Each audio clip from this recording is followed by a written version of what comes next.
न्याय का हक मिलने तक 14 जनवरी से राहुल गांधी की अगुवाई में शुरू हो रही भारत जोड़ो न्याय यात्रा की थीम लाइन होगी। कांग्रेस के राष्ट्रीय अध्यक्ष मल्लिकार्जुन खड़गे ने भारत जोड़ो न्याय यात्रा का लोगो लॉन्च किया।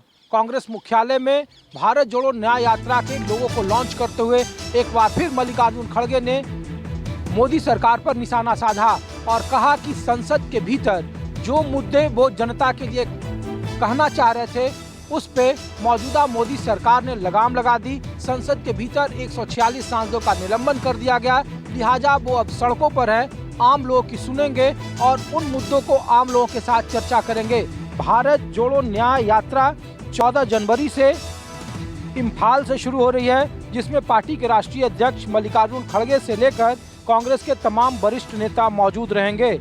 कैमरामैन नितिन के साथ ऋषिकेश कुमार, न्यूज़ 24 दिल्ली। एक तरफ इंडिया गठबंधन में बैठकों का दौर लगातार जारी है, वहीं दूसरी तरफ इंडिया गठबंधन के नेताओं के बीच जो नाराजगी है वह भी सामने आती रही है। कई बार मुख्यमंत्री नीतीश कुमार की भी नाराजगी सामने आई है। कुछ दिन पहले पब्लिक मंच पर नीतीश कुमार ने कहा था कि जितना ध्यान कांग्रेस का इंडिया गठबंधन पर होना चाहिए उतना नहीं है। अब नीतीश कुमार 17 जनवरी को कलकत्ता दौरे पर जा रहे हैं। वहां पर ज्योति बसु के पुण्यतिथि पर एक सेमिनार का आयोजन किया गया है, लेकिन कलकत्ते में उनकी मुलाकात जो है वह मुख्यमंत्री ममता बनर्जी से नहीं होगी। आपको याद होगा इंडिया गठबंधन की जब तीसरी बैठक हुई थी तो ममता बनर्जी ने राष्ट्रीय अध्यक्ष मल्लिकार्जुन खड़गे का इंडिया गठबंधन के अध्यक्ष के तौर पर नाम का प्रस्ताव रखा था, जिसका समर्थन अरविंद केजरीवाल ने किया था। ये दिखाने की कोशिश की जा रही है कि मुख्यमंत्री नीतीश कुमार उस घटना के बाद अभी भी ममता बनर्जी से नाराज है। कैमरामैन ऋषि के साथ सौरभ कुमार, पटना, न्यूज़ 24।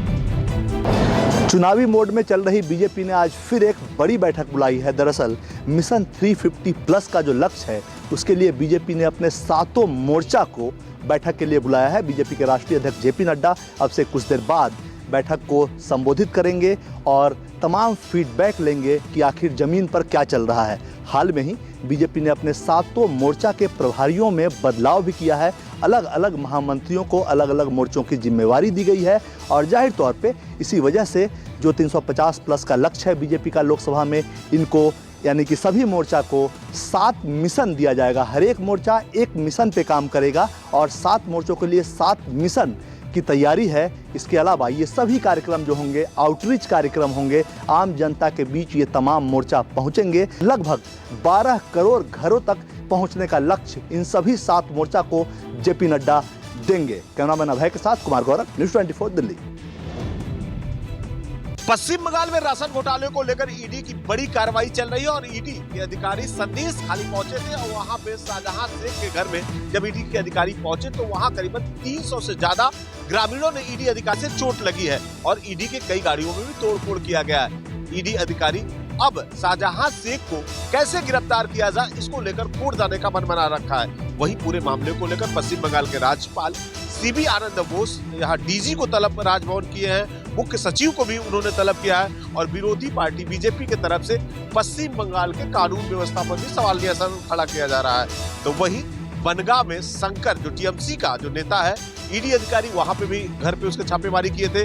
उसके घर से 8.5 लाख रुपए कैश बरामदगी और राशन के जो घोटाले हैं उससे कई अहम दस्तावेज ईडी के अधिकारी को मिले हैं। ईडी अधिकारी जब उन्हें लेकर वहां से निकल रहे थे तो ईडी अधिकारियों को भी ग्रामीणों ने घेर लिया। कैमरामैन विनोद के साथ मनोज पांडे, न्यूज़ 24 कोलकाता। एनसीपी शरद पवार गुट के लिए अच्छी खबर नहीं है। एक तरफ पवार परिवार पर ईडी का शिकंजा कस रहा है तो दूसरी तरफ शरद पवार के करीबियों में से एक जितेंद्र अवार्ड पर महाराष्ट्र के अलग अलग पुलिस स्टेशनों में एफआईआर दर्ज हो रहा है।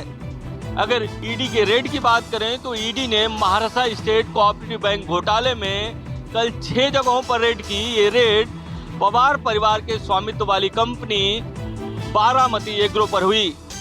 बारामती एग्रो को रोहित पवार चलाते हैं जो कि शरद पवार के पोते हैं। अगर जितेंद्र अवार्ड की बात करें तो जितेंद्र अवार्ड भगवान राम को लेकर जो आपत्तिजनक बयान दिए थे उसको लेकर हिंदुत्ववादी संगठन और बीजेपी लगातार उन पर एफआईआर दर्ज करा रही है। उन पर मुंबई, इसके अलावा पुणे और शिरडी में 3 एफआईआर दर्ज कराए जा चुके हैं।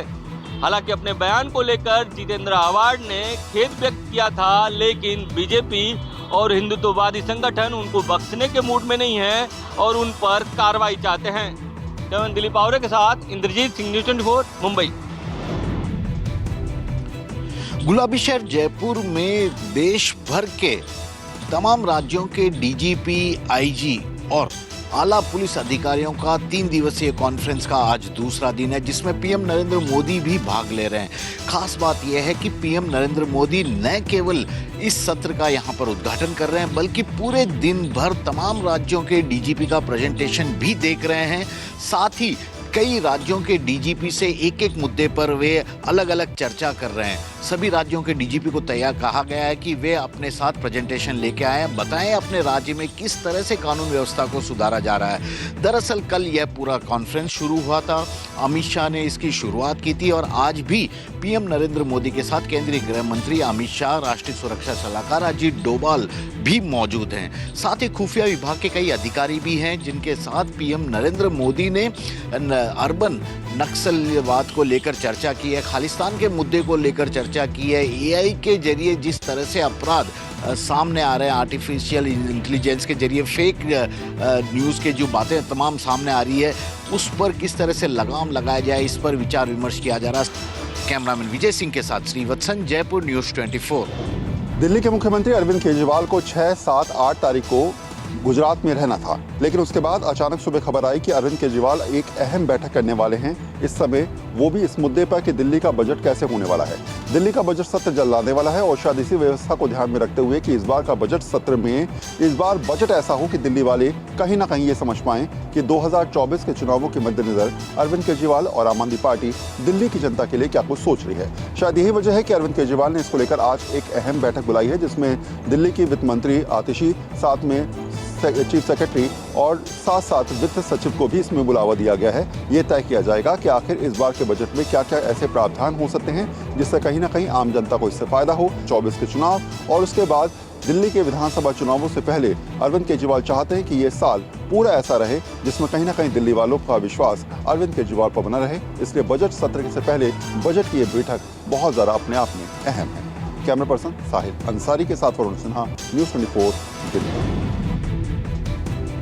हरियाणा में आने वाले लोकसभा और विधानसभा के चुनावों के लिए आज भारतीय जनता पार्टी ने पंचकुला में शंखनाद कर दिया है और यही कारण है कि चाहे हरियाणा की 10 लोकसभा सीटें हैं जहां फिर विधानसभा में दोबारा से हैट्रिक लगाने का प्रयास हो, इसी के चलते ही आज भारतीय जनता पार्टी के राष्ट्रीय अध्यक्ष जेपी नड्डा ने एक मेगा रोड शो किया, जिसमें हरियाणा के मुख्यमंत्री मनोहर लाल खट्टर के साथ साथ भारतीय जनता पार्टी के अध्यक्ष नायब सिंह सैनी भी उनके साथ थे। इसके बाद जेपी नड्डा कोर कमेटी की बैठक करते हुए भारतीय जनता पार्टी के द्वारा किए गए कामों के साथ साथ जो इन चुनावों में रणनीति अपनाई जानी है उसके बारे में कोर ग्रुप के सदस्यों को बताएंगे। कैमरामैन गंभीर सिंह राणा के साथ विशाल अंग्रेज, न्यूज़ 24, चंडीगढ़। कांग्रेस के बाद आज लोकसभा तैयारियों के मद्देनजर भाजपा की चिंतन बैठक। 26 लोकसभा सीटों पर 5 लाख की भी ज्यादा मार्जिन से जीत हासिल करने की रणनीति के तहत भाजपा आज अपनी चिंतन बैठक गांधीनगर के पति आश्रम में कर रही है। रात 8 बजे तक चलने वाले इस मंथन में लोकसभा चुनाव के मद्देनजर सभी लोकसभा सीटों के लिए अलग अलग रणनीति के साथ चुनाव प्रचार, बैठकें, चुनावी रैलियां सहित चुनाव तैयारियों के लिए सभी नेताओं की अलग अलग जिम्मेदारियां तय की जाएंगी। चुनाव से पहले गांव-गांव तक पहुंचने के लिए बीजेपी कार्यक्रम आयोजित करेगी, जिसमें मुख्यमंत्री समेत नेता भी गांव में रात गुजारेंगे। सरकारी योजना के लाभार्थियों से संपर्क के लिए भी कार्यक्रम आयोजित किए जाएंगे। राम मंदिर के प्राण प्रतिष्ठा महोत्सव के बाद प्रदेशवासियों को भगवान राम के दर्शन कराने की भी विशेष व्यवस्था की जाएगी। वहीं बीजेपी के साथ साथ कांग्रेस ने भी लोकसभा तैयारियों के लिए अपनी कमेटी की बैठक का आयोजन शुरू कर दिया है। कल कांग्रेस ने एक बैठक की और आज भी कांग्रेस के कोर कमेटी की एक बैठक आयोजित हो रही है, जिसमें तमाम लोगों की जिम्मेदारियां तय की जाएगी। कैमरामैन प्रभात के साथ भूपेंद्र सिंह, अहमदाबाद, न्यूज़ 24। शिवसेना के विभाजन को महाराष्ट्र के मौजूदा सियासी संकट की वजह के तौर पर देखा जाता है, लेकिन एकनाथ शिंदे और उनके सहयोगी बगावत करने के लिए क्यों मजबूर हुए, इसकी जानकारी देने के लिए एकनाथ शिंदे की शिवसेना 6 जनवरी से 30 जनवरी तक शिव संकल्प यात्रा निकालने जा रही है। ये यात्रा पूरे राज्य में निकाली जाएगी। इस यात्रा की शुरुआत शिरूर मावल लोकसभा निर्वाचन क्षेत्र से शुरू होने वाली है। यात्रा 2 चरणों में निकाली जाएगी और पूरे महाराष्ट्र के 48 लोकसभा क्षेत्र में पहुंचेगी। इस दौरान सीएम एकनाथ शिंदे 16 सभाओं को संबोधित करेंगे। पहले चरण में शिवसेना के 10 सांसदों के क्षेत्र सीएम एकनाथ शिंदे जाएंगे तथा दूसरे चरण में सहयोगी दलों के 6 सांसदों वाले जिलों में वे यात्रा में शामिल होंगे। इस दौरान जनहित की जानकारी जन जन तक पहुंचाने का लक्ष्य भी निर्धारित किया गया है। आगामी चुनाव एकनाथ शिंदे के लिए किसी चुनौती से कम नहीं होगा, क्योंकि बगावत के बाद लगातार उद्धव गुट एकनाथ शिंदे पर आक्रामक है और हर मौके पर उन्हें गद्दार करार देता है। ऐसे में लोगों का साथ पाना उनके लिए काफी चुनौती है और इसके लिए एकनाथ शिंदे काफी मेहनत भी कर रहे हैं। कैमरा पर्सन राजेंद्र सिंह के साथ अंकुश जायसवाल, न्यूज़ 24 मुंबई। राजस्थान में आखिरकार भजनलाल शर्मा सरकार के मंत्रियों के विभागों का और ऐलान हो ही गया है। 4 से 5 ऐसे मंत्री हैं जिन्हें की काफी अहम पोर्टफोलियो दिए गए। इनमें डिप्टी सीएम दिया कुमारी का नाम भी शामिल है, जिन्हें की वित्त मंत्रालय के साथ साथ कला, संस्कृति और पर्यटन मंत्रालय का भी प्रभार दिया गया है। खास बात यह है कि 20 सालों बाद राजस्थान में किसी मंत्री को बजट पेश करने का मौका मिलेगा। इसके साथ ही कृषि मंत्री के तौर पर सबसे अनुभवी चेहरे किरोड़ी लाल मीणा को मौका दिया गया। उन्हें ग्रामीण विकास का भी प्रभार दिया गया है, क्योंकि ग्रामीण इलाके से ही वे आते हैं और ग्रामीण क्षेत्रों में संघर्ष को लेकर वे काफी चर्चित भी रहे हैं। राजवर्धन सिंह राठौड़ को उद्योग मंत्रालय का प्रभार दिया गया है, उद्योग मंत्री बनाया गया है। उन पर राजस्थान में नए सिरे से निवेश लाने की बड़ी और अहम जिम्मेदारी होगी। जनसंपर्क विभाग भी राजवर्धन सिंह राठौड़ के पास ही है। फिलहाल तो यही देखना होगा कि अब मंत्रियों के विभागों के बंटवारे के बाद मंत्री कितने एक्शन के साथ अपने विभाग के कामकाज को समझकर योजनाओं को आगे बढ़ा पाते हैं। कैमरामैन विजय सिंह के साथ श्रीवत्सन, जयपुर, न्यूज़ 24। आम आदमी पार्टी की पॉलिटिकल अफेयर्स कमेटी ने एनडी गुप्ता के साथ साथ स्वाति मालीवाल को भी राज्यसभा का उम्मीदवार बनाने की फैसला किया और अब इस बाबत एक खबर आ रही है कि स्वाति मालीवाल सोमवार को अपना नॉमिनेशन फाइल करने वाली हैं। स्वाति मालीवाल के साथ साथ एनडी गुप्ता और ऐसा बताया जा रहा है कि संजय सिंह जो है वो जेल से ही अपना नॉमिनेशन फाइल करेंगे। आम आदमी पार्टी के स्वाति मालीवाल को राज्यसभा भेजने के फैसले ने सभी को चौंका दिया है। हालांकि जानकार ये भी मानते हैं कि आम आदमी पार्टी ने आगामी लोकसभा और विधानसभा चुनावों को देखते हुए महिला मतदाताओं को लुभाने के लिए ये बड़ा दांव चला है। वहीं स्वाति मालीवाल की अगर बात करें तो जब से वो दिल्ली महिला आयोग के अध्यक्ष बनी है, मुख्य रूप से महिलाओं के अधिकारों का संरक्षण करती आई हैं, या यूं किया जाए कि वो दिल्ली महिला आयोग के अध्यक्ष है, लेकिन देश के हर कोने से महिलाएं स्वाति मालीवाल से ये उम्मीद करती थी कि वो महिलाओं के जो अधिकार हैं उनको वापस दिलाएगी। कैमरामैन अविनाश राणा के साथ दिव्या अग्रवाल, दिल्ली। जम्मू कश्मीर में मिलिटेंटों और उनके मददगारों के खिलाफ कार्रवाई को तेजी के साथ आगे बढ़ाते हुए आज एक बार फिर से श्रीनगर में एनआईए की एक बड़ी कार्रवाई देखने को मिली। एनआईए द्वारा श्रीनगर के छानपुरा इलाके में एक 3 मंजिला घर और उसके साथ दूसरी प्रॉपर्टी को सीज किया गया और इस घर से जो मुश्ताक अहमद गनाई व्यक्ति नामी का घर है, इस घर से न केवल हथियार कश्मीर घाटी में जगह जगह पर पहुंचाए जाते थे टारगेट किलिंग्स के लिए, बल्कि श्रीनगर में जो एक बड़ा टारगेट किलिंग मिलिटेंट मॉड्यूल था उसके लिए हथियार इस घर में रखे गए थे और हथियारों के अलावा इस घर में साजिशें भी टारगेट किलिंग की गई थी। और इसी के चलते एनआईए द्वारा आज इस घर के व्यक्ति के खिलाफ और इस प्रॉपर्टी के खिलाफ ये कड़ी कार्रवाई देखने को मिली। कैमरामैन रशीद के साथ आशीष श्रीनगर, न्यूज़ 24। भारतीय सेना ने प्रमोशन के लिए नई पॉलिसी को लागू किया है। आपको बता दें कि इस पॉलिसी को लागू करने का मकसद यह है कि सेना पूरी तरह से फिट रहे। पॉलिसी के तहत senior rank 2 star 3 star general में शेप 1 यानी मेडिकली फिट अधिकारी को ही प्रमोशन दिया जाएगा। अब तक स्टाफ पोस्टिंग में प्रमोशन के लिए यह नियम नहीं था, लेकिन अब स्टाफ पोस्टिंग भी पूरी तरह से फिट ऑफिसर को ही मिलेगी। साथ ही आर्मी अलग अलग कोर्स के वेटेज को लेकर ही बदलाव करने की योजना बना रही है। इस बारे में स्टडी भी चल रहा है। सेना में स्टडी चल रही है कि प्रमोशन के लिए अलग अलग कोर्स के लिए जो नंबर दिए जाते हैं उन्हें इस तरह बदला जाए कि अधिकारी अपने फील्ड में महारत हासिल करके फोकस करे और इससे जुड़े कोर्स को प्राथमिकता दे। नई प्रमोशन पॉलिसी में फिट रहने पर जोर दिया गया है। अगर ऑफिसर पूरी तरह से फिट है तभी कर्नल और ब्रिगेडियर रैंक में उन्हें कमांड पोजीशन दी जाएगी। नई पॉलिसी में प्रावधान है कि अगर ऑफिसर मेडिकली फिट नहीं है तो उन्हें प्रमोशन ही नहीं मिलेगा। कि सेना का यह कहना है कि अगर अधिकारी फिट रहेंगे तो उनके अधीनस्थ कर्मचारी भी पूरी तरह से फिट रहेंगे। कैमरा पर्सन भरत रावत के साथ पवन मिश्रा, न्यूज़ 24 दिल्ली। कांग्रेस की यूपी जोड़ो यात्रा का आज लखनऊ में समापन हो गया। कांग्रेस की यूपी जोड़ो यात्रा सहारनपुर के मां शाकंभरी देवी के दर्शन के साथ शुरू हुई, जिसके बाद आज 16वें दिन यात्रा राजधानी लखनऊ के शहीद स्मारक पर समापन हुआ। रानीगंज, चारबाग, केकेसी, महाराणा प्रताप चौराहा, कैसरबाग चौराहा होते हुए परिवर्तन चौक के रास्ते शहीद स्मारक पहुंचकर शहीदों को नमन कर यात्रा का समापन हुआ।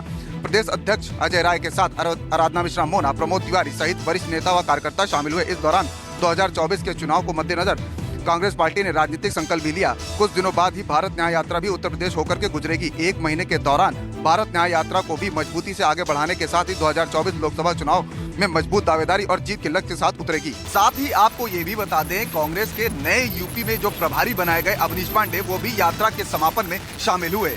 कैमरा पर्सन धर्मेंद्र साहू के साथ मनोज पांडे, लखनऊ न्यूज़ 24। आने वाले 10 जनवरी से अग्निवीरों की भर्ती प्रक्रिया ऑनलाइन शुरू होने जा रही है। कॉमन एंट्रेंस एग्जाम 375 परीक्षा केंद्रों में शुरू होगा। सेना ने हाल ही में अग्निवीर भर्ती प्रक्रिया में बदलाव की घोषणा की थी और बल में शामिल होने वाले उम्मीदवारों को अब पहले ऑनलाइन सीए के लिए उपस्थित होना होगा। इसके बाद शारीरिक फिटनेस और मेडिकल परीक्षण करना होगा। इससे पहले अग्निवीरों को उम्मीदवारों को एक शारीरिक फिटनेस परीक्षण से गुजरना पड़ता था। उसके बाद मेडिकल एग्जाम और सीई के लिए उपस्थित होना होता था, जिसे अंतिम चरण कहा जाता था। रक्षा मंत्रालय ने एक बयान में कहा है कि भारतीय सेना ने पहले कदम के तौर पर कंप्यूटर आधारित ऑनलाइन आम प्रवेश परीक्षा की शुरुआत के साथ अग्निवीर, जूनियर कमिश्नर अधिकारी और दूसरे श्रेणी की भर्ती के लिए प्रक्रिया में बदल दिया है। शिक्षा मंत्रालय के तहत मिली रत्न company education consultancy services India limited की सहायता से ऑनलाइन परीक्षा आयोजित किया जा रहा है। ये जो नया भर्ती स्कीम जो किया गया है, जो लागू किया गया है, अब इसमें देखना यह है कि कितने उम्मीदवार इसमें ऑनलाइन अप्लाई करते हैं। कैमरा पर्सन भरत रावत के साथ Pawan Mishra, news 24 Delhi. Drug controller general of India ने उठाया बड़ा कदम। जो लोग अस्पतालों में ब्लड के लिए भटकते हैं इधर उधर, उनके लिए राहत की खबर। आपको बता दें, देश में मामूली दरों पर ब्लड की बिना रुकावट सप्लाई को सुनिश्चित करने के लिए drug controller general of India ने एक सख्त निर्देश में राज्यों और केंद्र शासित प्रदेशों से कहा है कि ब्लड सेंटर्स ब्लड के लिए प्रीमियम शुल्क न लें। डीसीजीआई ने कहा है कि रक्त बिक्री के लिए नहीं है, ये केवल आपूर्ति के लिए है। इसीलिए ब्लड सेंटर्स अब केवल रक्त और रक्त कंपोनेंट्स की सप्लाई और प्रोसेसिंग कॉस्ट के लिए शुल्क ले सकते हैं। साफ तौर पर जिस तरीके से अब एडवाइजरी जारी कर दी गई है, उससे यह स्पष्ट हो गया है कि अस्पताल में जिस तरीके से ब्लड को लेकर के लोग भटकते ही नहीं रहते हैं, बल्कि ज़्यादा पे करना पड़ता है उनको, अब इस एडवाइजरी के बाद ना उन्हें भटकना पड़ेगा और ना ही ज़्यादा शुल्क देना पड़ेगा। कैमरा पर्सन मिंटू सिंह के साथ पल्लवी झा, दिल्ली, न्यूज़ 24। महाराष्ट्र में सत्ता पक्ष के मंत्री और विधायक बेलगाम हो गए हैं। राज्य सरकार में अल्पसंख्यक विकास मंत्री अब्दुल सत्तार के बाद पुणे से भारतीय जनता पार्टी के विधायक सुनील कांबले विवादों में फंस गए हैं। विधायक सुनील कांबले ने शुक्रवार के दिन एक कार्यक्रम के दौरान ऑन ड्यूटी पुलिस के कांस्टेबल को थप्पड़ मार दिया। उन्होंने ये थप्पड़ उस वक्त मारा जब कार्यक्रम में मंच पर उप मुख्यमंत्री अजीत पवार भी मौजूद थे। दरअसल शुक्रवार के दिन पुणे के ससून अस्पताल में नई इमारत के उद्घाटन का कार्यक्रम हो रहा था। इस कार्यक्रम में स्थानीय विधायक होने के नाते निमंत्रण पत्र में उनका नाम नहीं था, जिससे विधायक सुनील कांबले काफी नाराज हो गए और कार्यक्रम के बाद जब मंच से उतर रहे थे तभी उन्होंने सरेआम एक पुलिस के कांस्टेबल को थप्पड़ जड़ दिया। इस पूरे मामले को लेकर पुणे पुलिस ने विधायक पर आईपीसी की धारा 353 के तहत मामला दर्ज किया है। कैमरामैन अंचल सिंह के साथ Rahul Pandey, news 24, Mumbai. Mumbai trans harbour link road यानी कि अटल सेतु के लिए राज्य सरकार ने 250 रुपए टोल फिक्स किया है।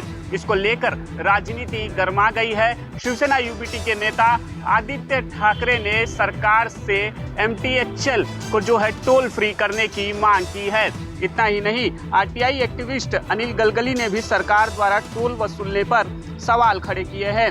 गलगली ने कहा कि एक तरफ जहां प्रोजेक्ट को पूरा करने के लिए ठेकेदारों को 2 एक्सटेंशन के साथ साथ 2200 करोड़ रुपए का अधिक भुगतान किया गया है। वहीं अब लोगों को टोल का खामियाजा भुगतना पड़ेगा। आपको बता दें कि अटल सेतु यानी कि Mumbai trans harbour link road का उद्घाटन 12 जनवरी को प्रधानमंत्री नरेंद्र मोदी के हाथों किया जाएगा। इस कार्यक्रम को बड़ा और यादगार बनाने के लिए MMRDA ने तैयारी जो है शुरू कर दी है और इसके लिए बाकायदा एक इवेंट कंपनी को हायर किया गया है। कैमरामैन विनोद सिंह के साथ राहुल पांडे, न्यूज़ 24, मुंबई। भारत ने पहले चांद पर इतिहास रचा और अब भारत इतिहास रचने जा रहा है अपने सूर्य मिशन पर। पूरी दुनिया ने देखा था कि कैसे भारत का मिशन चंद्रयान 3 था, वो पूरा हुआ था। अब भारत का मिशन आदित्य L1 पूरा होने जा रहा है। 2 सितंबर को आदित्य L1 को लॉन्च किया गया था। आज आदित्य L1 पृथ्वी से करीब 15 लाख किलोमीटर दूर अपने लैंग्वेज पॉइंट 1 यानी L1 पर पहुंचकर अपनी अंतिम कक्षा में स्थापित हो जाएगा। आदित्य L1 2 साल तक इस पॉइंट पर रहेगा और सूर्य के रहस्यों पर पर्दा उठाएगा। कई अहम जानकारियां जो हैं इसरो तक पहुंचाएगा और सूर्य के तमाम रहस्यों पर पर्दा उठ जाएगा। यही मकसद है तमाम देशवासियों का कि भारत ने जिस प्रकार से अपने चांद मिशन को पूरा किया था, उसी प्रकार भारत अपने सूर्य मिशन को भी पूरा करे। कैमरामैन पवन के साथ पंकज शर्मा, न्यूज़ 24, जम्मू। बिहार में जब महागठबंधन की सरकार बनी थी तब सरकार ने बिहार के खिलाड़ियों को प्रोत्साहित करने के लिए एक नारा दिया था, मेडल लाओ नौकरी पाओ। उसी के तहत आज बिहार सरकार ने करीब 81 खिलाड़ियों को नियुक्ति पत्र दिया है, यानी उनको नौकरी दी गई है। ये सभी अलग अलग फील्ड के खिलाड़ी हैं। कोई फुटबॉलर है, कोई कबड्डी खेलता है, कोई बैडमिंटन खेलता है। और सबसे बड़ी बात है कि उस समय सरकार ने यह बोला था खिलाड़ियों को कि जिस तरीके का मेडल का लेवल होगा उसी तरीके की नौकरी उनको दी जाएगी। तो आज बिहार सरकार ने अपना वादा निभाया है। आज 81 खिलाड़ियों को नियुक्ति पत्र दी गई है और सबसे बड़ी बात है कि इसमें अलग अलग खेल के जो खिलाड़ी हैं वह शामिल है। इसमें महिला भी है, इसमें पुरुष भी है। बिहार में अब ये है कि अगर तुम खेलोगे कूदोगे तो तुम्हें नौकरी भी मिलेगी। कैमरामैन इसी के साथ सौरभ कुमार, पटना, न्यूज़ 24। अयोध्या में भगवान श्री रामलला का मंदिर प्राण प्रतिष्ठा समारोह के बाद 14 घंटे तक खुला रहेगा, यानी हर रोज भक्तों को भगवान के दर्शन करने के लिए 14 घंटे का वक्त मिलेगा। अयोध्या में प्राण प्रतिष्ठा समारोह के बाद भगवान श्री रामलला का मंदिर 14 घंटे तक भक्तों के लिए खुला रहेगा और इसके लिए समय की अवधि में कुछ बदलाव किया जा सकता है। भगवान श्री रामलला के दर्शन 25 फीट दूर से किए जा सकेंगे और ऐसी संभावना है कि हर रोज करीब 1.5 लाख श्रद्धालु अयोध्या में भगवान श्री राम के दर्शन करेंगे। ऐसे में श्री राम जन्मभूमि तीर्थ क्षेत्र ट्रस्ट समय अवधि में कुछ बदलाव करने जा रहा है, जिसके तहत समय की अवधि 9 घंटे से बढ़ाकर 14 घंटे की जा रही है। वर्तमान व्यवस्था के तहत सुबह के दर्शन सुबह 7 बजे से लेकर 11 बजे तक और दोपहर के दर्शन 2 बजे से लेकर शाम 7 बजे तक कराए जाते हैं। लेकिन अब 9 घंटे की जगह 14 घंटे भगवान श्री रामलला के मंदिर के कपाट खुले रहेंगे। प्राण प्रतिष्ठा समारोह के बाद भक्तों की भारी भीड़ उमड़ने की संभावना को देखते हुए ट्रस्ट ने यह फैसला लिया है।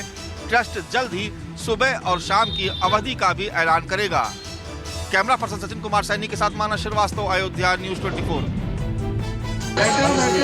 22 जनवरी को राम मंदिर का जो प्राण प्रतिष्ठा है मूर्ति की वो होनी है। उसके लिए उत्तर प्रदेश सरकार ने उत्तर प्रदेश की जो रोडवेज परिवहन की बस है उनमें राम भजन बजाने के लिए एक आदेश पारित किया गया है। इस समय मैं मौजूद हूँ यूपी दिल्ली बॉर्डर कौशाम्बी पर, जहाँ आप देख रहे हैं कि ये जो भजन है ये इस स्पीकर के जरिए जो है वो राम भजन जो है लोगों को सुनाया जा रहा है। पैसेंजर्स हैं उनको भी कहीं ना कहीं ये बात जो है वो थोड़ा अच्छी लग रही है, क्योंकि जो राम भजन अभी ये 22 तारीख तक इसका जो आदेश है वो दिया गया है कि 22 तारीख तक जो है वो सभी बसों में और जो प्राइवेट टैक्सी है उनमें राम भजन बजाया जाएगा, क्योंकि 22 तारीख को अयोध्या में भगवान श्री राम की जो मूर्ति है उसकी प्राण प्रतिष्ठा का जो कार्यक्रम है वो होना है। कैमरा पर्सन साहिल के साथ मैं यूसुफ, नोएडा, न्यूज़ 24।